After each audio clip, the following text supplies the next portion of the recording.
Hello student, welcome back to my YouTube channel chapter to learn. मेरा नाम है रोहित और आज मैं आप सभी को सेवन्थ क्लास की एनसीईआरटी स्टार्ट करने जा रहा हूँ। ठीक है, तो इसमें हम सेवन्थ क्लास की एनसीईआरटी का चैप्टर 1 जिसका नाम है इंटीजर्स, ये चैप्टर स्टार्ट करेंगे और आज हम इसका एक छोटा सा इंट्रोडक्शन देखेंगे। ठीक है, तो चलिए बिना टाइम वेस्ट किए हुए हम शुरुआत करते हैं। तो देखिए, सबसे पहली चीज, चैप्टर का नाम है इंटीजर। इंटीजर होता क्या है पहले आपको यह पता होना चाहिए, है ना। इंटीजर्स हमारे ये एक नंबर होते हैं। अब ये कौन से नंबर होते हैं? इंटीजर्स वो नंबर होते हैं जो डेसिमल में नहीं होते, जो डेसिमल में नहीं होते। ठीक है, एक मिनट। हाँ, अब स्टार्ट करते हैं इसको।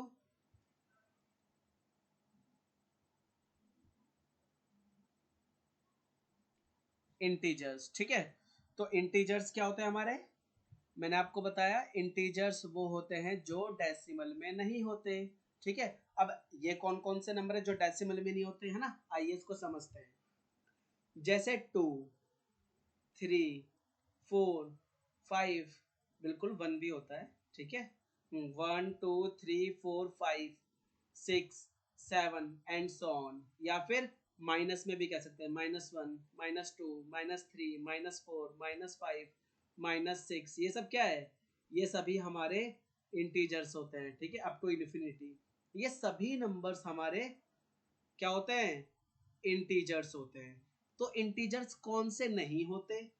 इंटीजर्स नहीं होते 2.5, 3.6, 3.7। तो ये सब क्या है? डेसिमल, यानी कि पॉइंट, यानी कि दशमलव हिंदी में बोलते हैं। ठीक है, तो ये सब क्या है? ये हमारे पॉइंट्स में आ रहे हैं सारे डिजिट्स, है ना, सारे नंबर। तो ये क्या है? ये इंटीजर्स नहीं है। इंटीजर्स वही होते हैं जो नंबर पूरे पूरे होते हैं, डेसिमल में नहीं होते। हाँ, अगर ये 25 लिखा होता, 2.5 की जगह, अगर ये 2.5 की जगह 25 लिखा होता तो ये इंटीजर होता। बट ये 2.5 है तो इसलिए ये इंटीजर नहीं है। तो बात समझ में आई इंटीजर्स क्या होते हैं? ठीक है, तो अब इसके अंदर इंटीजर्स क्या होते हैं, चलो ये तो अब हमें पता चल गया, है ना। अब इंटीजर्स की कुछ और भी बातें। इंटीजर्स सिर्फ हम इसी से नहीं पता करेंगे कि हाँ भी ऐसे नंबर लिखे हो तो वो हमारे इंटीजर्स होंगे।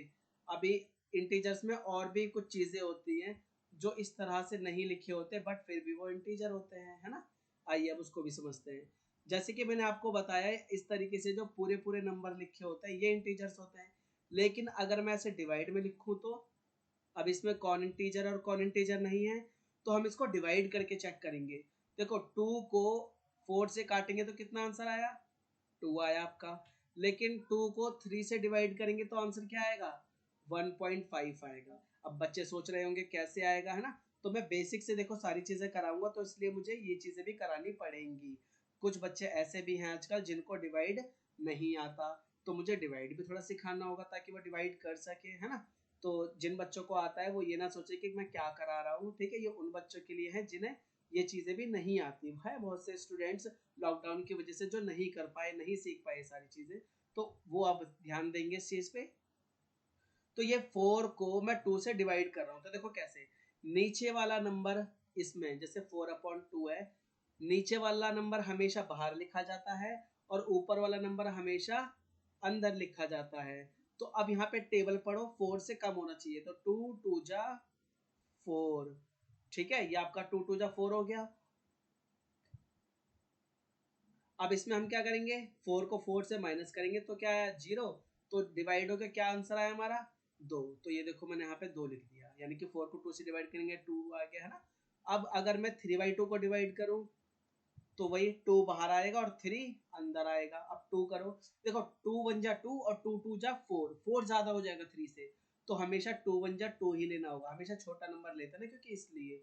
तो 3 में से 2 गए, कितने बचा अब? 1। सॉरी, तो 3 में से 2 गया, कितना बचा? 1। बिल्कुल, अब ये 2 1 से डिवाइड नहीं होगा तो क्या करेंगे? ऊपर पॉइंट लगाएंगे और यहाँ पे 0 ले लेंगे। अब 2 5 जा 10 हो जाएगा ये, तो 10 को 10 में से माइनस करा 0 आ गया। तो आंसर क्या है डिवाइड करके 1.5, यही मैंने यहाँ लिखा। तो इसका मतलब क्या हुआ कि 4/2 ये तो इंटीजर है, बट 3/2 ये इंटीजर नहीं है। तो बात समझ में आ गई ना। तो ऐसे ही अगर और भी नंबर लिखे जाएं, जैसे 10/5, 10/2 या 10/3। अब देखो अगर मैं 5 को 10 से डिवाइड करूंगा तो आएगा 2, 2 को 10 से डिवाइड करूंगा तो आएगा 5, और 3 को 10 से डिवाइड करूंगा तो आएगा 3.333 एंड सो ऑन।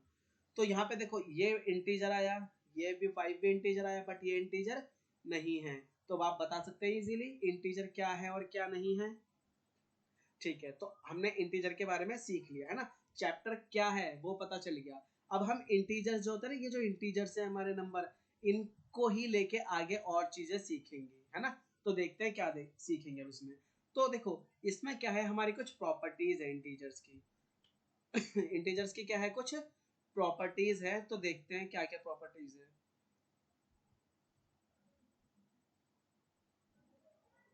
हम्म तो देखो फर्स्ट प्रॉपर्टी होती है हमारी क्लोजर अंडर एडिशन। क्या होती है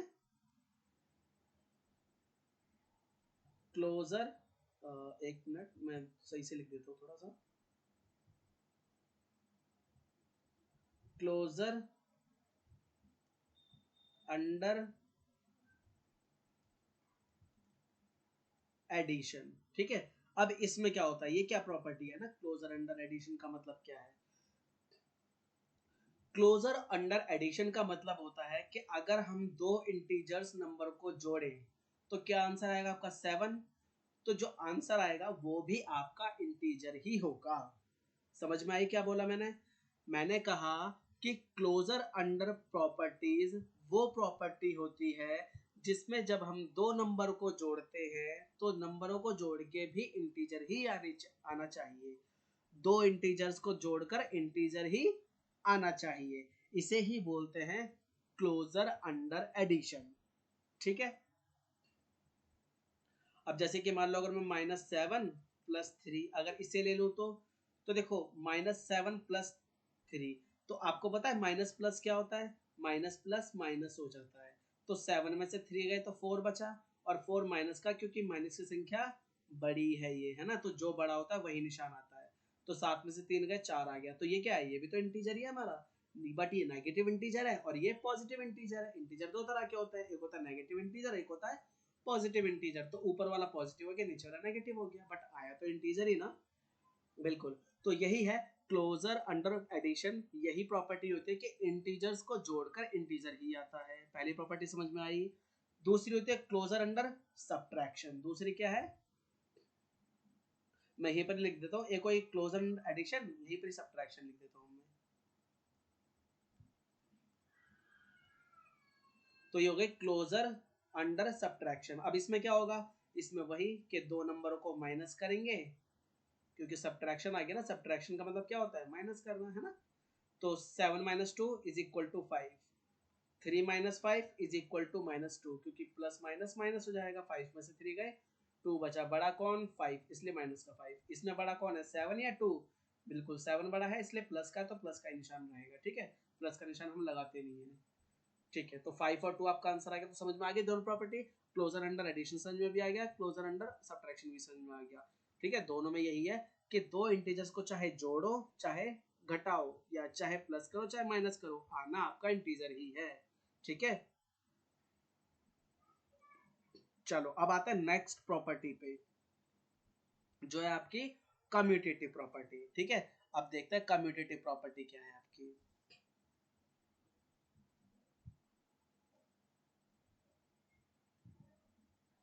कम्यूटेटिव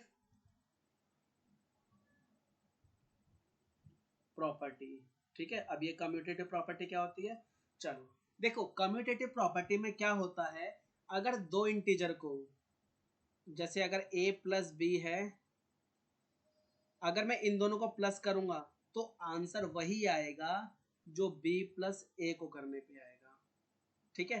मतलब क्या है, दोबारा एक बार समझेंगे। एग्जाम्पल लेके हम समझाते हैं इसको, ठीक है। जैसे मान लो 2 है और +3 है, तो 2 + 3 कितना हो जाएगा 5। और अगर मैं इसको उल्टा करके लिख दूं 3 + 2 तो ये कितना होगा, ये भी 5 होगा, है ना।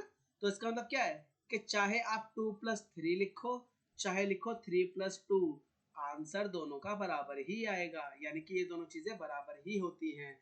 इसी को बोलते हैं कम्यूटेटिव प्रॉपर्टी, है ना। यानी कि A+B इक्वल में B+A, यानी कि 2 + 3 इक्वल में 3 + 2, दोनों ही सेम चीज है, ठीक है। तो इसी को ही बोलते हैं कम्यूटेटिव प्रॉपर्टी, ठीक है। अब आते हैं एसोसिएटिव प्रॉपर्टी पे। नेक्स्ट प्रॉपर्टी आपकी एसोसिएटिव प्रॉपर्टी, है ना। अब ये कौन सी प्रॉपर्टी होती है एसोसिएटिव? देखो ये ऊपर वाली जो थी कम्यूटेटिव, इसमें क्या थे, इसमें 2 नंबर थे A+B, और यहाँ पर भी 2 ही है B+A, है ना। मतलब कम्यूटेटिव में 2 नंबर होते हैं लेकिन एसोसिएटिव में 3 हो जाते हैं वो, ठीक है। यानी कि इसमें मैं A+B+C या फिर एक मिनट, A+B ब्रैकेट +C। तो कहने का मतलब क्या है इसका, देखो समझो, A प्लस ब्रैकेट में B+C, है ना। यानी कि आप चाहे पहले B+C को ऐड करो फिर जो आंसर आएगा A+ कर दो उसके अंदर, या फिर पहले A+B को ऐड करो फिर उसमें बाद में C+ कर दो, उसमें आंसर सेम ही आना है उसका, ठीक है। एग्जाम्पल, अब जैसे मैंने एक नंबर ले लिया 5+2+3, तो इसको देखो सॉल्व करो। आपको पता है आपने वो तो शायद पढ़ा होगा, क्या कहते हैं सब, बोर्ड मास, है ना। बोर्ड मास में हम क्या पढ़ते हैं कि पहले हमेशा ब्रैकेट को सॉल्व करते हैं, तो ये ब्रैकेट है ना, तो पहले इसे सॉल्व करेंगे, ठीक है। कोई दिक्कत नहीं, अगर आपको बोर्ड मास नहीं पता है तो मैं बता दूंगा, ठीक है। नेक्स्ट अभी जब हम क्लास स्टार्ट करेंगे तो उसमें बोर्ड मास आपको बता दूंगा क्या होता है, ठीक है। या अभी टाइम मिला तो देखते हैं, अभी बता दूंगा मैं आपको। तो 2+3 कितना हुआ 5, और ये भी 5, तो 5+5 कितना हुआ 10। देखो बोर्ड मास क्या होता है, छोटा सा हिंट दे देता हूँ मैं आपको। यहाँ पे बोर्ड मास यहाँ लिख देते हैं एक बार, छोटा सा BODMAS, है ना। बोर्ड मास, B का मतलब होता है ब्रैकेट, O का मतलब होता है ऑफ, D का मतलब होता है डिवाइड, M का मतलब होता है मल्टीप्लाई, A का मतलब होता है ऐड, और S का मतलब होता है सब्ट्रैक्ट। यानी कि सबसे पहले कभी भी क्वेश्चन सॉल्व करते हैं तो हम पहले ब्रैकेट को ऑफ करते हैं, यानी कि ब्रैकेट को ओपन करेंगे, फिर उसके बाद मल्टीप्लाई करेंगे। ये ऑफ वाला एक अलग मल्टीप्लाई होता है, आप बाद में सीखेंगे, ठीक है। फिलहाल आप यही याद रखो कि ब्रैकेट ऑफ करना है आपको यहाँ पे, ठीक है। ब्रैकेट ऑफ हुआ, फिर डिवाइड करोगे, फिर मल्टीप्लाई करोगे, फिर ऐड करोगे, फिर सब्ट्रैक्ट करोगे। तो यहाँ पर हमने क्या करा, देखो पहले ब्रैकेट को ही तो सॉल्व किया, क्यों, क्योंकि यहाँ पे पहले ब्रैकेट ही आ रहा है, ये आपका पहले ब्रैकेट ही आ रहा है ना, तो हमने पहले ब्रैकेट को सॉल्व किया इधर, ठीक है। ये ब्रैकेट सॉल्व किया, 2+3 कितना हुआ 5, और ये वाला 5 तो ऐसे ही, अभी 5 5 जोड़ दिया 10 हो गया। पहली चीज समझ में आई। अब इसको इस दूसरे वाले तरीके से लिख के देखो, अगर मैं 5+2 पहले लिखूं फिर ब्रैकेट लगा के प्लस का 3 कर दूं, तो वही पहले ब्रैकेट को सॉल्व करेंगे, तो 5 और 2 7 प्लस 3 7 और 3 10, तो देखो ये दोनों बराबर आए नहीं आए, है ना। बिल्कुल, तो इसीलिए मैंने कहा कि A+B+C या फिर A+B+C, कुछ भी हो दोनों बराबर होते हैं, इसी को ही बोलते हैं आप एसोसिएटिव प्रॉपर्टी, ठीक है। उसके बाद नेक्स्ट आपका आता है फिर additive inverse, sorry additive inverse नहीं, एडिटिव आइडेंटिटी, है ना। एडिटिव आइडेंटिटी क्या होती है वो देख लेते हैं। हाँ ठीक है, चलो अब देखो एडिटिव आइडेंटिटी क्या होती है हमारी। अगर मैं किसी नंबर में एडिटिव आइडेंटिटी,